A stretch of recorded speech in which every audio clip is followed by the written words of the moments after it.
नमस्कार दोस्तों, मैं राजेश शर्मा कृष्णा अकादमी अजमेर के यूट्यूब चैनल पर एक बार फिर हाजिर हूँ आपके सामने। दोस्तों, पिछले वीडियो में अपन ने राजस्थान के जो कृषि जलवायु प्रदेश पढ़े थे। आज उनसे अपन अगला जो टॉपिक है इसमें फसलें, राजस्थान की प्रमुख फसलें, वो स्टार्ट करेंगे। उससे पहले मैं आपसे दो शब्द साझा करना चाहता हूँ। देखिए मित्रों, ये जो टॉपिक चल रहा है अपने राजस्थान की कृषि और प्रमुख फसलें, ये कई छात्रों को हो सकता है थोड़ा इजी टॉपिक लग रहा होगा, लेकिन देखिए दोस्तों, इस टॉपिक में इजी या कठिन जैसा कुछ नहीं है। इसमें कुछ प्रश्न ऐसे होंगे जो घुमाने वाले होंगे, लेकिन आपको लगते सरल हैं।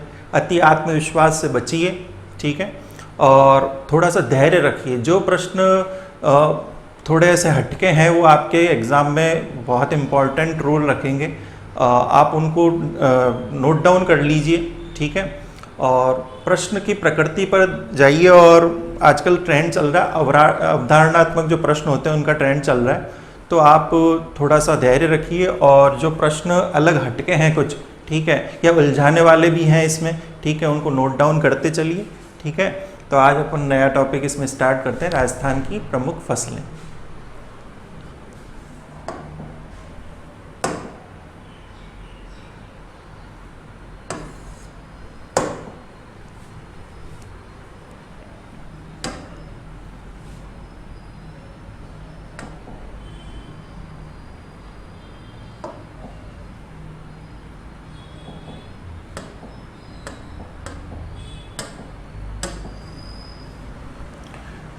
देखिए दोस्तों, राजस्थान की जो फसलें हैं उनका एक वर्गीकरण किया गया है यहाँ पर, ठीक है। वर्गीकरण दो प्रकार से किया जा सकता है, एक तो मौसम या ऋतुओं के अनुसार, या दूसरा उन फसलों की उपयोगिता के अनुसार, ठीक है। लेकिन मैंने आपके लिए इस वर्गीकरण में जो राजस्थान की फसलों का वर्गीकरण किया है, उसमें ऋतुओं के अनुसार जो वर्गीकरण किया गया उसके अंतर्गत ही आपके क्या कर दिया गया, फसलों को बांट दिया गया है कि उपयोगिता के अनुसार फसलों का वर्गीकरण किस हिसाब से किया गया।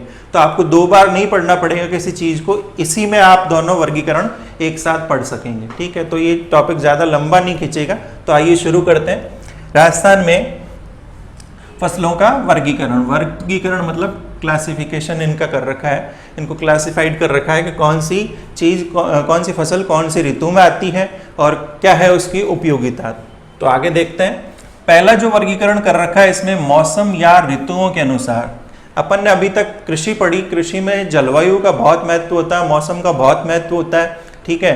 कौन सी फसल को कौन सा क्लाइमेट सूट करता है, कौन सा टेम्परेचर, वर्षा की मात्रा, ठीक है, और इस प्रकार की जो जलवायु गतिविधियां होती हैं उनका भी प्रभाव पड़ता है। तो पहला जो वर्गीकरण है वो किसके अनुसार है, मौसम या ऋतुओं के अनुसार, ठीक है।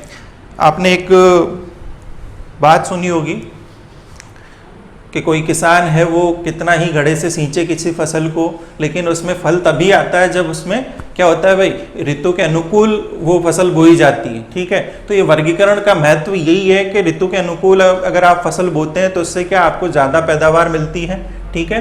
फिर देखिए इसमें ऋतुओं के, मौसम या ऋतुओं के अनुसार जो फसलें हैं उनमें देखिए पहला जो इसमें दे रखा है वर्गीकरण में, खरीफ की फसल, ठीक है। आपने बचपन से या स्कूल टाइम से ये खरीफ, रबी और जायद की फसलें पढ़ी होगी, लेकिन इनका थोड़ा सामान्य अर्थ आपको मैं आज बता देता हूँ। देखिए खरीफ जो शब्द है वो अरबी भाषा का शब्द, किस भाषा का है, अरबी भाषा का खरीफ, ठीक है।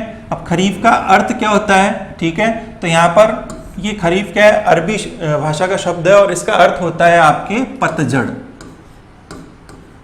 क्या अर्थ होता है इसका, पतझड़। अर्थात जो फसल है या जो फसलें हैं आपके पतझड़ में बोई जाती है, पतझड़ के बाद बोई जाती है, उसके बाद आपके जो मौसम होता है, इसलिए अरबी भाषा में ये जो शब्द चला है खरीफ की फसल, तो इसका अर्थ क्या निकलता है, पतझड़, ठीक है। पतझड़ के मौसम में क्या कर ली जाती है, काट ली जाती है सारी, और बोई कब जाती है आपके, तो इसका जो समय है वो मैं आपको बताऊंगा, लेकिन इससे पहले इसके अन्य नाम जान लेते हैं। खरीफ का अर्थ क्या होता है, पतझड़, ठीक है। अब इसके अन्य नाम है वो सियालू या सावणु, ठीक है। अब ये जो मौसम है ये देखिए सियालू। सियालू में सर्दी की ऋतु में क्या कर ली जाती है, फसल पक जाती है और काट ली जाती है। और सावणु सावण में बोई जाती है या सावण में पकने लगती है, इसलिए इसको क्या बोलते हैं, और अन्य नाम क्या है खरीफ के, सियालू या सावणु फसल बोलते हैं इसको। ठीक है, अब देखिए इसका समय क्या होता है खरीफ का। तो इसमें देखो दो शब्द दे रखे हैं मैंने, अर्ली और लेट। देखिए मिट्टी की प्रकृति के अनुसार ही फसल बोई जाती है। कई बार मृदा जो है पानी का अवशोषण जल्दी करती है, कई बार लेट करती है। ठीक है, तो यहाँ पर जो दो समय लिख रखे हैं मैंने, अर्ली और लेट। अर्ली का मतलब यहाँ पर निकलता है अर्ली सॉइल, मिट्टी।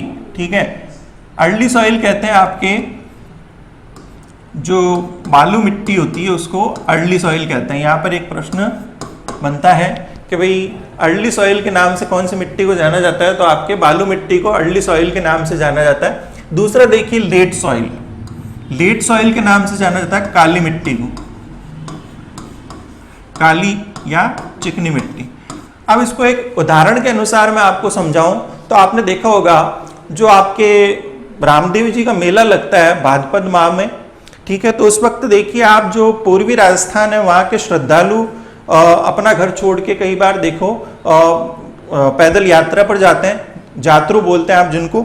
तो देखिए वो फसल बोने के समय अपने घर को छोड़ते हैं। ठीक है, लेकिन कारण क्या है उसका, ये कारण है कि वहां पर मिट्टी क्या है, काली। ठीक है, अब काली मिट्टी है वो क्या, लेट, मतलब जो पानी का अवशोषण होता है वो धीरे धीरे करती है। वहां पर बारिश ज्यादा होती है और बारिश ज्यादा होने के कारण क्या पानी भरा रहता है, तो धीरे धीरे अवशोषण होता है उसका जमीन के अंदर। ठीक है, तो वहां पर फसल क्या बोई जाती, लेट बोई जाती है, इसलिए इस मिट्टी को क्या बोला, काली मिट्टी को लेट सॉइल बोला है। ठीक है, तो इसका समय देखिए खरीफ का मिट्टी की प्रकृति के अनुसार अलग अलग हो सकता है। कई जगह है जैसे पश्चिमी राजस्थान है वहां पर जल्दी फसल बोई जाती है, जल्दी फसल बोई जाती है तो आप इसको जून या जुलाई माह में बोल सकते हैं। ठीक है, और पूर्वी राजस्थान में बोले जैसे आपके टोंक से लेके सवाई माधोपुर है, हाड़ौती का क्षेत्र है। ठीक है, उस क्षेत्र में क्या भाई आपके थोड़ा सा लेट बोई जाती है फसल, जब पानी का अवशोषण अच्छी तरह से हो जाता है जमीन के अंदर। ठीक है, तो ये आप देखिए अर्ली और लेट। तो इसका समय सामान्य होता है जून जुलाई माह में तो बोई जाती है, और आपके अक्टूबर नवंबर इनमें काट ली जाती है। ठीक है, सियालू इसलिए बोला है कि इसको कब काटा जाता है, अक्टूबर या नवंबर में, सर्दी की ऋतु में काट लिया जाता है। ठीक है, या पतझड़ की ऋतु, सर्दी आती पतझड़ शुरू हो जाता है, इसलिए क्या इसको खरीफ बोला। खरीफ का अर्थ यहाँ पर पतझड़ निकलता है। पतझड़ अपन सर्दी को ही बोलते हैं, वैसे सर्दी में जो पत्तियां होती है वो धीरे धीरे झड़ने लगती है, इसलिए ये अर्थ थोड़ा आपको बता दिया मैंने। फिर देखिए इसका क्षेत्र है, जो खरीफ की फसल है वो मुख्य रूप से बारानी क्षेत्रों में बोई जाती है। बारानी क्षेत्र अपन ने पिछले वीडियोस में बात की थी कि जो क्षेत्र वर्षा आधारित कृषि होती है उसको क्या बोलते हैं, बारानी कृषि बोलते हैं। ठीक है, तो खरीफ की फसल मुख्य रूप से राजस्थान में कौन से क्षेत्र में बोई जाती है, तो आपके बारानी क्षेत्र में। बारानी का अर्थ मैं आपको बता चुका हूं, वर्षा आधारित, वर्षा पर आश्रित बोल सकते हैं। ठीक है, तो खरीफ की फसल का मुख्य क्षेत्र कौन सा है राजस्थान में, तो वो कौन सा हो जाएगा, बारानी क्षेत्र हो जाएगा। फिर देखिए फसलें।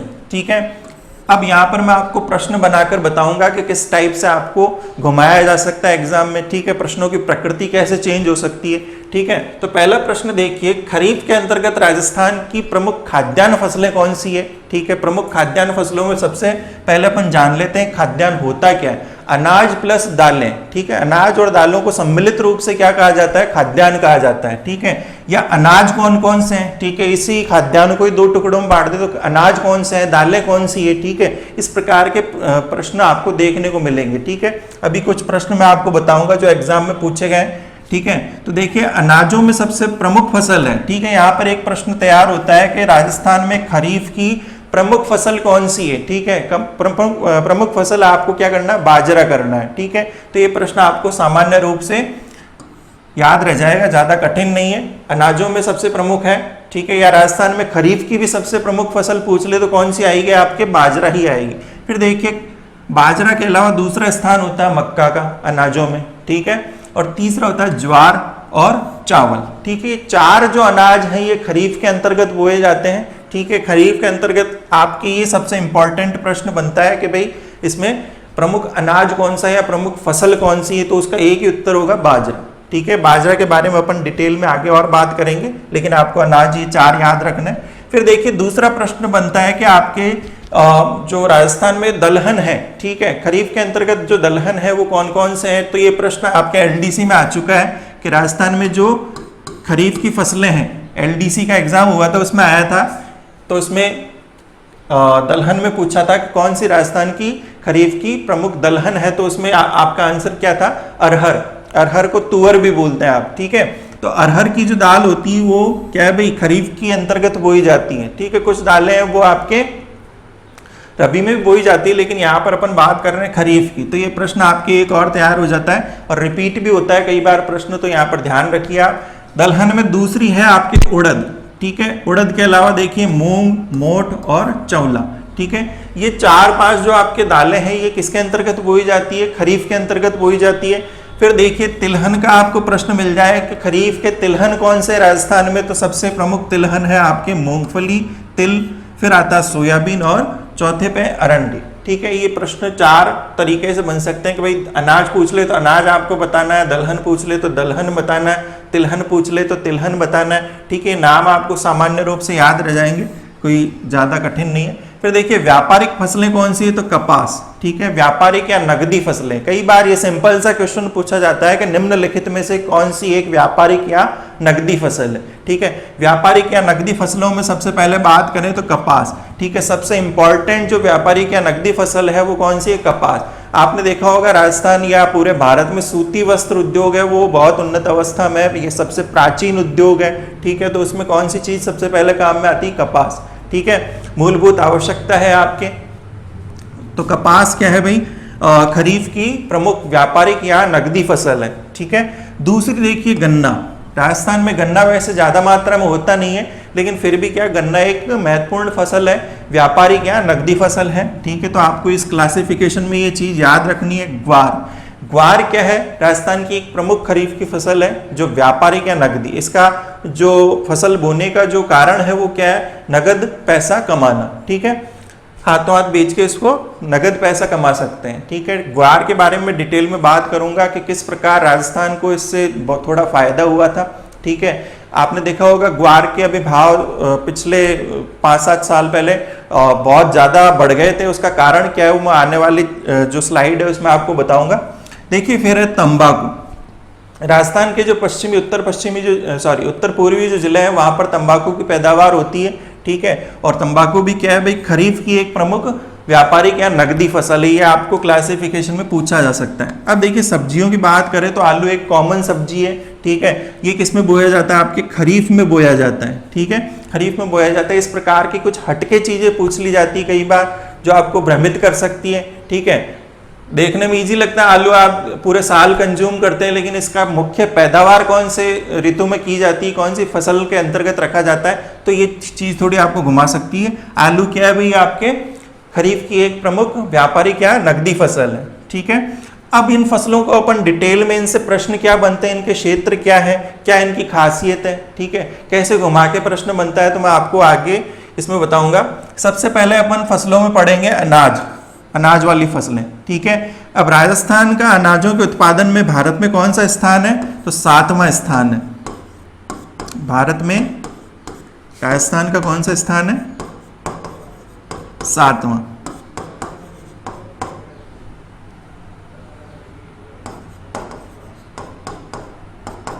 ठीक है, सारे अनाजों में मिला के बात हो रही है यहाँ पर, या किसी विशेष अनाज की बात नहीं हो रही।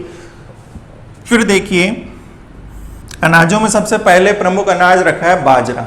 ठीक है, अब अपन बाजरा की बात कर रहे हैं तो खरीफ की फसल, वैसे क्या है, गेहूं है। ठीक है, बाजरा है, ये देखिए खरीफ की प्रमुख फसल आपको पूछ ली जाए तो यहाँ पर एक क्वेश्चन और तैयार हो जाता है। राजस्थान में खरीफ की प्रमुख फसल, ठीक है, वो कौन सी है, बाजरा है। ठीक है, सिंपल सा आंसर है।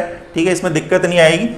फिर देखिए राजस्थान में प्रमुख बाजरा उत्पादक जिले, वैसे तो बहुत सारे जिलों में होती है, लेकिन प्रमुख उत्पादक जिलों की बात हो रही है यहाँ पर, तो सबसे पहले आपको देखिए ये जो प्रतिवर्ष जो आंकड़े आते हैं, आर्थिक समीक्षा होती है, ठीक है, उनमें ये आंकड़े दिए हुए होते हैं। तो सबसे ज्यादा जो मात्रा में उपज होती है, उत्पादन होता है बाजरे का, वो अलवर, जयपुर, सीकर, जोधपुर, नागौर और बाड़मेर, इन 6 जिलों में सबसे ज्यादा उत्पादन होता है। ये सीक्वेंस है, इनका क्रम है, आपको कई बार पूछ लिया जाता है। वैसे ये हर साल चेंज होता है, लेकिन इस साल के लिए डेटा आपके लिए क्या है, पर्याप्त है, ठीक है।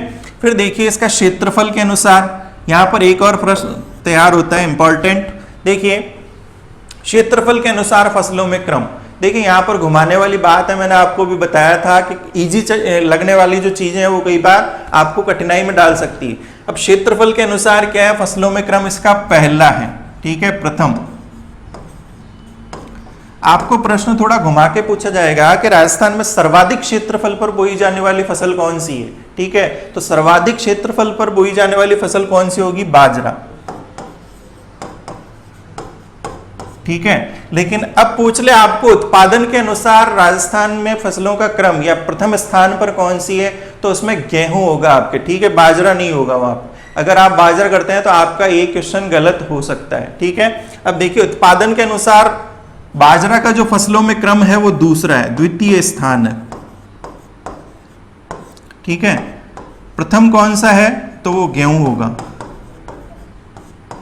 कारण इसका यह है कि राजस्थान में जो बाजरे की फसल बोई जाती है वो मुख्य रूप से बारानी क्षेत्र में बोई जाती है। बारानी क्षेत्र जो वर्षा आधारित होता है, उसमें अनाज का ही रोल नहीं है। जो बाजरे की फसल बोई जाती है उसके दो आपके कारण हो सकते हैं कि एक तो अनाज प्राप्त करना, दूसरा पशुओं के लिए चारा, हरा चारा प्राप्त करना, ठीक है। तो पूरी की पूरी जो बाजरे की फसल है वो अनाज के लिए काम में नहीं आती।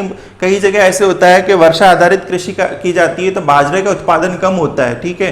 उस पर जो बीज होता है, ठीक है, वो कम लगता है, लेकिन जो चारा है वो पर्याप्त मात्रा में होता है। तो यहाँ पर देखिए क्षेत्रफल के अनुसार पूछे तो प्रथम पर बाजरा आएगा, लेकिन उत्पादन किसका सबसे ज्यादा होता है, गेहूं का सबसे ज्यादा उत्पादन होता है राजस्थान में, ठीक है। सबसे ज्यादा उत्पादन किसका होता है, गेहूं का होता है, और दूसरे नंबर पर आता है बाजरा, ठीक है। तो ये दोनों प्रश्नों के उत्तर क्या होंगे, अलग अलग होंगे। तो यहाँ पर थोड़ा सा ध्यान रखिए, भ्रम की स्थिति आपको पैदा कर सकती है, तो इसलिए दोनों उत्तर एक साथ पढ़ेंगे अपन, ठीक है। अब देखिए बाजरा उत्पादक प्रमुख राज्य है, ठीक है। ऐसे पूछ ले आपको, भारत के भूगोल में भी पूछ ले, ठीक है, भूगोल या अर्थव्यवस्था में कि भारत में बाजरा उत्पादक प्रमुख राज्य कौन सा है, तो सबसे ज्यादा उत्पादन कहां पर होता है, राजस्थान में होता है। तो यहां पर स्थान कौन सा होगा, प्रथम। राजस्थान का स्थान कौन सा होगा, बाजरा उत्पादन में प्रथम स्थान होगा। लेकिन पूछ ले कितना प्रतिशत, तो लगभग 45% जो बाजरा है वो राजस्थान में उत्पादन होता है इसका। पूरे भारत का 45% जो बाजरा है वो कहां पर उत्पादन होता है, उसका राजस्थान में होता है, ठीक है। फिर देखिए अगला, यहां पर भी एक सिंपल सा प्रश्न बनता है। फिर देखिए अगला प्रश्न, मोटे अनाजों की श्रेणी में किन किन को रखा जाता है, तो बाजरा क्या हो गया, एक क्या है, मोटा अनाज। इसके अलावा कौन कौन से मोटे अनाज है वो भी आपको सिंपल याद रखना है, ठीक है। मोटे अनाजों में एक तो हो गया बाजरा, फिर देखिए बाजरे के अलावा मक्का, मक्का के अलावा ज्वार और जौ, ठीक है। ये चार जो है ये मोटे अनाजों की श्रेणी में रखे जाते हैं, ठीक है। आप यहाँ पर चावल या गेहूं कर देते हैं तो वो गलत हो जाता है, ठीक है। तो मोटे अनाजों की श्रेणी में कौन से हुए, बाजरा, मक्का, ज्वार और जौ, ठीक है। अब देखिए इसके बाजरा उगाने के जो जमीन को क्या फायदा मिलता है, क्या लाभ है इसकी कृषि के, ठीक है। तो इसकी कृषि से क्या होता है, भूमि की लवणता कम होती है, लवणता को सोख लेता है। बाजरा मुख्य रूप से आपके पश्चिमी राजस्थान में ज्यादा बोया जाता है, ज्यादा क्षेत्रफल पर बोया जाता है, और वहां पर क्या भूमि में लवणता की मात्रा अधिक देखने को मिलती है। तो बाजरे की फसल क्या होती है, लवणता को कम करती है, जो भूमि की लवणता होती है उसको सोख लेती है। अब ज्यादा लवणता सोख लेगी तो भूमि की उपजाऊपन क्या होगा, बढ़ जाएगा उस, ठीक है। तो ये फायदा होता है बाजरे की कृषि का। फिर देखिए राजस्थान में या कौन सी फसल को F5 फसल बोला जाता है, ये बिल्कुल हटके क्वेश्चन है, अभी तक कहीं पर भी पूछा नहीं गया है, ये बिल्कुल नया क्वेश्चन है। कौन सी फसल F5 फसल के नाम से जानी जाती है, ठीक है। तो F5 का मतलब होता क्या है मैं आपको बता देता हूं, ठीक है। F5,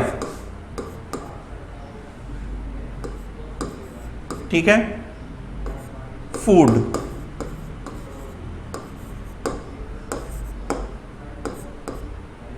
फोडर, फाइबर, फ्यूल,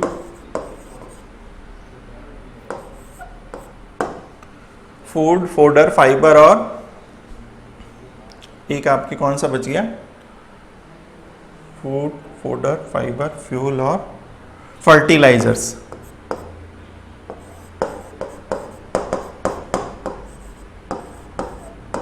ठीक है, जो बाजरे की फसल होती है वो 5 कामों में आ सकती है, इसलिए इसको क्या बोला है?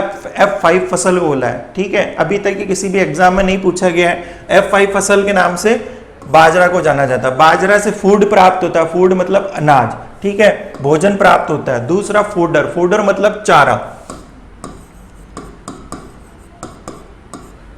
पशुओं के लिए चारा, मनुष्यों के लिए भोजन।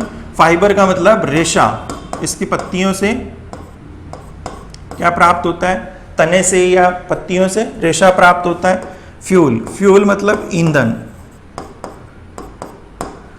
इसका जो सूखा हुआ चारा होता है वो जलाने के काम में आता है, इसलिए क्या रखा है? फ्यूल रखा है। और फर्टिलाइजर, इसकी जो पत्तियां होती है उसको क्या प्राकृतिक खाद के रूप में अपन उपयोग में ले सकते हैं, इसलिए इसको क्या बोला है? प्राकृतिक फर्टिलाइजर्स बोला है। ठीक है, तो उर्वरक। ठीक है, ये कारण है इसको F5 फसल बोलने के। ठीक है, आप इसका एक स्क्रीनशॉट लीजिए ताकि अपन अगली स्लाइड की तरफ बढ़े। इसमें कितने प्रश्न बने? F5 फसल कौन सी? ये देखिए, बहुत इंपॉर्टेंट प्रश्न है आपके लिए।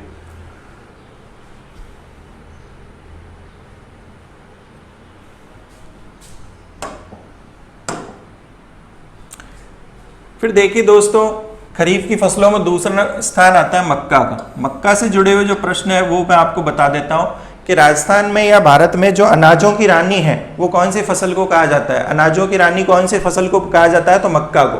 ठीक है, अनाजों की रानी पूछ ले तो मक्का। अब यहाँ पर सिर्फ रानी की बात हो रही है, लेकिन राजा पूछ ले तो गेहूं होगा। अनाजों का राजा किसे कहा जाता है? गेहूं को कहा जाता है। ठीक है, 2 प्रश्न तैयार हो गए, अनाजों की रानी मक्का और अनाजों का राजा गेहूं। ठीक है, अब इसका जो क्षेत्र है कहां पर बोया जाता है, तो अपन ने जब पिछले वीडियोज में बात की थी वालरा कृषि की, तो दक्षिण राजस्थान की बात की थी, पहाड़ी और मैदानी क्षेत्रों की। ठीक है, और आदिवासियों की प्रमुख फसल की भी अपन ने बात की थी, तो उसमें भी क्या आया था? मक्का आया था। ठीक है, दक्षिण राजस्थान और आदिवासी क्षेत्रों में क्या इसकी जो कृषि है वो मुख्य रूप से की जाती है, लेकिन इसका संकेंद्रण अधिक मात्रा में कहां पर की जाती है? तो दक्षिणी अरावली और बनास नदी का बेसिन। दक्षिणी अरावली और बनास बेसिन।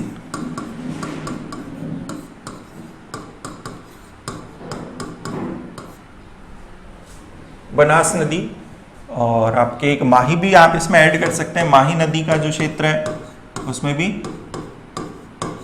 मक्का का उत्पादन होता है। फिर देखिए, मक्का की जो कृषि है वो कम उपजाऊ और असमतल भूमि में भी की जा सकती है। ठीक है, मैंने आपको जब वालरा पढ़ाई थी, दजिया या चिमाता उसके अंतर्गत पढ़ाया था, तो उसमें एक चीज आई थी कि असमतल भूमि। ठीक है, जंगलों को साफ करके, पहाड़ी क्षेत्र को साफ करके क्या किया जाता है? वहां पर मक्का की खेती की जाती है। ठीक है, तो इसका एक क्या बोल सकते हैं आप, विशेषता बोल सकते हैं मक्का की फसल की, कि इसको कम उपजाऊ क्षेत्र और असमतल भूमि में भी बोया जा सकता है। फिर देखिए, राजस्थान में जो मक्का का उत्पादन है वो पूरे भारत के कुल उत्पादन का कितना प्रतिशत है? यहाँ पर आपके एक और प्रश्न, ये सारे ही प्रश्न है वैसे तो, कि मक्का की फसल राजस्थान में कहाँ बोई जाती है ये भी पूछ लिया जा सकता है। अधिक मात्रा में इसका संकेंद्रण कहाँ पर है? ठीक है, तो ये क्षेत्र आपके क्या है? इसका संकेंद्रण बनास बेसिन और आपके दक्षिणी अरावली क्षेत्र में। ठीक है, अब पूछ ले उत्पादन कितना होता है भारत के कुल उत्पादन का? तो 15% जो मक्का है वो राजस्थान में उत्पादन होता है। फिर स्थान पूछ ले आपको, तो चौथा स्थान है पूरे भारत में मक्का उत्पादन।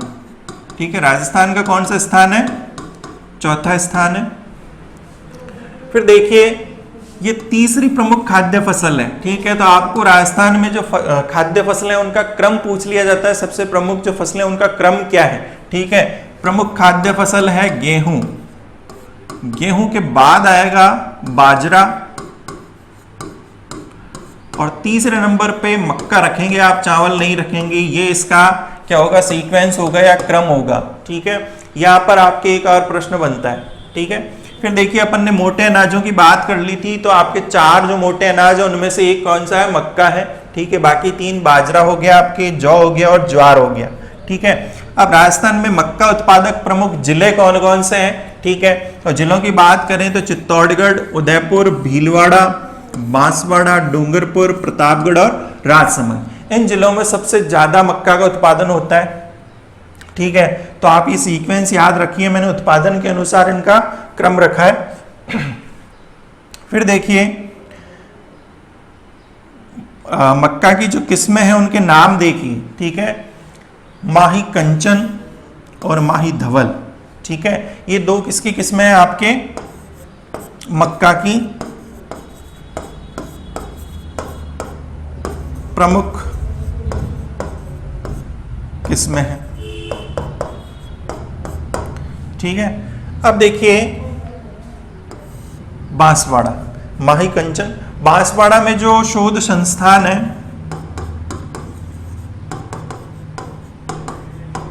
उसके द्वारा विकसित की गई है। ठीक है, अब इनमें देखिए माही नाम आ रहा है दोनों।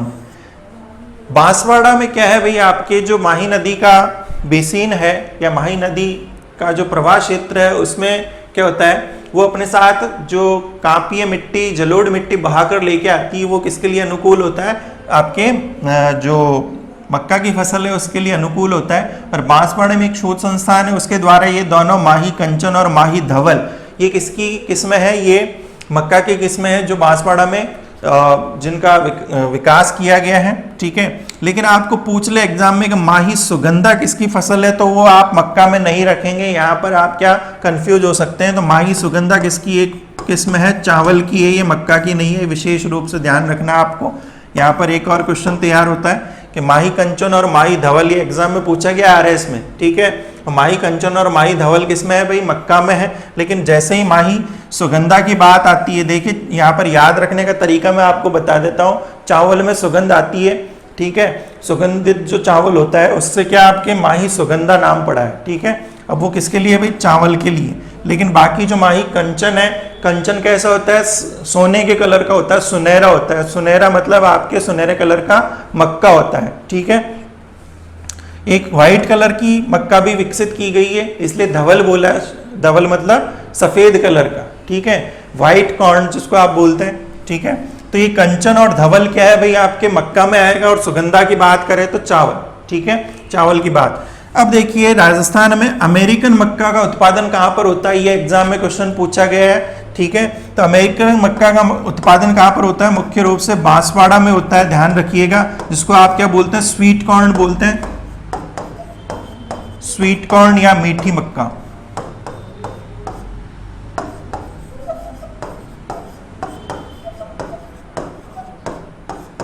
स्वीट कॉर्न या मीठी मक्का। फिर देखिए साइलेज, ये क्वेश्चन आ चुका है एग्जाम में, रिपीट हो सकता है। राजस्थान में अमेरिकन मक्का का उत्पादन कहां पर होता है, तो बांसवाड़ा में होता है मुख्य रूप से। फिर देखिए साइलेज क्या होता है, साइलेज होता है मक्का की जो पत्तियां होती है उससे जो हरा चारा बनाया जाता है पशुओं के लिए। मक्का की पत्तियों से बनाया जाने वाला हरा चारा क्या कहलाता है, साइलेज कहलाता है, साइलेज कहलाता है। ठीक है, यहाँ पर जो प्रश्न बने हैं वो सारे आप देखिए, कम से कम 8-10 प्रश्न आपको मैंने बता दिए हैं। एक ही स्लाइड में 8-10 प्रश्न होना बहुत आपके लिए लाभदायक होगा। ठीक है, इसलिए आप वीडियो को पूरा देखिए, उसमें कई सारे प्रश्न होते हैं आपके काम के। ठीक है, धैर्य बनाई रखिए। इसकी एक स्क्रीनशॉट लीजिए ताकि आगे बढ़ते हैं।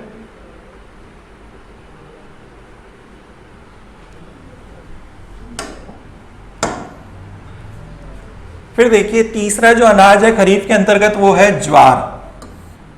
ज्वार का वैज्ञानिक नाम क्या है, सोरगम। आपने सुना होगा कि सोरगम या गरीब का अनाज किसे कहा जाता है, ज्वार को कहा जाता है। लेकिन सोरगम का अर्थ क्या होता है, ठीक है, ज्वार का ही वैज्ञानिक नाम क्या है, सोरगम है। ठीक है, और इसको क्या कहा जाता है, गरीब की रोटी भी कहा जाता है। ठीक है, तो यहाँ पर दो प्रश्न तैयार हो जाते हैं, अलग अलग तरीके से पूछ सकते हैं कि सोरगम कौन सी फसल का वैज्ञानिक नाम है, तो आपके क्या ज्वार का वैज्ञानिक नाम है सोरगम। और गरीब की रोटी किस फसल को कहा जाता है, तो वो भी क्या होगा, इसमें ज्वार होगा। फिर देखिए अपन ने जो चार जो अभी मोटे अनाज पढ़े थे उनमें से एक कौन सा था, ज्वार था, ठीक है। फिर देखिए उत्पादन में कौन सा स्थान है राजस्थान का, तो राजस्थान का स्थान है इसमें 5वां। मुख्य रूप से ये बोया जाता है महाराष्ट्र में, महाराष्ट्र के अलावा गुजरात, दक्षिणी जो मध्य प्रदेश है या दक्षिणी भारत के जो राज्य हैं वहां पर ज्यादा बोया जाता है, ठीक है। आंध्र प्रदेश और कर्नाटक की बात करें तो वहां पर भी बोया जाता है ये, ठीक है। तो राजस्थान का स्थान इसमें पूछा है तो 5वां है।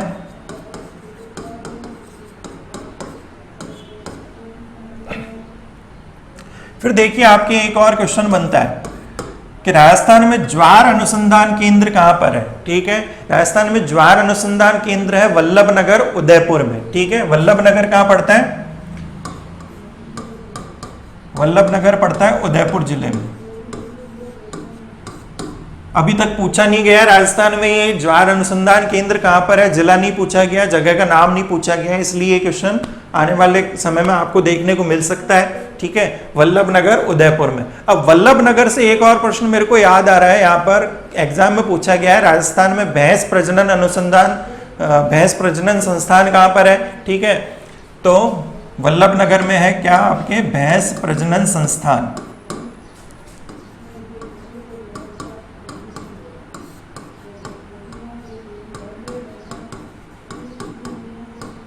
भैंस प्रजनन संस्थान भी कहां पर है, वल्लभनगर उदयपुर में है। यहां पर दूसरा एक ही प्रश्न में दो, ठीक है, दो प्रश्न तैयार हो गए एक ही फैक्ट में, ठीक है। फिर देखिए राजस्थान में ज्वार उत्पादक प्रमुख जिले कौन से हैं, तो सबसे प्रमुख जिले हैं अजमेर, पाली, भीलवाड़ा, चित्तौड़गढ़ और सवाई माधोपुर, उदयपुर और हाड़ौती के जो 4 जिले हैं बारां, बूंदी, कोटा और झालावाड़, वहां पर भी क्या होता है, ज्वार का उत्पादन होता है, ठीक है। तो ये जिले प्रमुख इसके हो गए। फिर देखिए इसका उपयोग क्या है, तो आपने देखा होगा पशु और पक्षियों के चारे के रूप में ज्वार को यूज लिया जाता है, भोजन के लिए तो लिया ही जाता है लेकिन मुख्य इसका उपयोग क्या है राजस्थान में, आपने देखा होगा कबूतरों को या बाकी पक्षियों को दाना डाला जाता है, मुर्गियों को दाना डाला जाता है, ठीक है। पोल्ट्री फार्म में इसका यूज होता है। और पशुओं के जो आहार है, पशु आहार है, उसमें भी क्या आपके ज्वार का यूज लिया जाता है। फिर देखिए अगला जो अनाज है वो जौ। राजस्थान में जौ का उत्पादन होता है, वो भारत के कुल उत्पादन का कितना है, 29% उत्पादन होता है जौ का। और उत्पादन में दूसरा स्थान है, राजस्थान का कौन सा स्थान है, दूसरा स्थान है। यहाँ पर एक प्रश्न तैयार होता है। और 29% कुल उत्पादन है भारत के कुल उत्पादन का राजस्थान में। ये भी 4 मोटे अनाजों में से एक है। और इसका मुख्य उपयोग क्या है, तो आपके पशु आहार के रूप में लिया जाता है। आपने देखा होगा जो बकरे होते हैं राजस्थान में और बाकी पशु होते हैं, उनको आहार के उसमें पशु आहार में बंटा जिसको बोलते हैं आप क्षेत्रीय भाषा में, उसमें मिलाकर दिया जाता है और बहुत ही पौष्टिक होता है। ये फाइबर की जो पूर्ति होती है, रेशा होता है भोजन में, उसकी मात्रा को पूरा करता है। फिर देखिए एक व्यापारिक उपयोग क्या है इसका, तो आप देखिए शराब उद्योग में,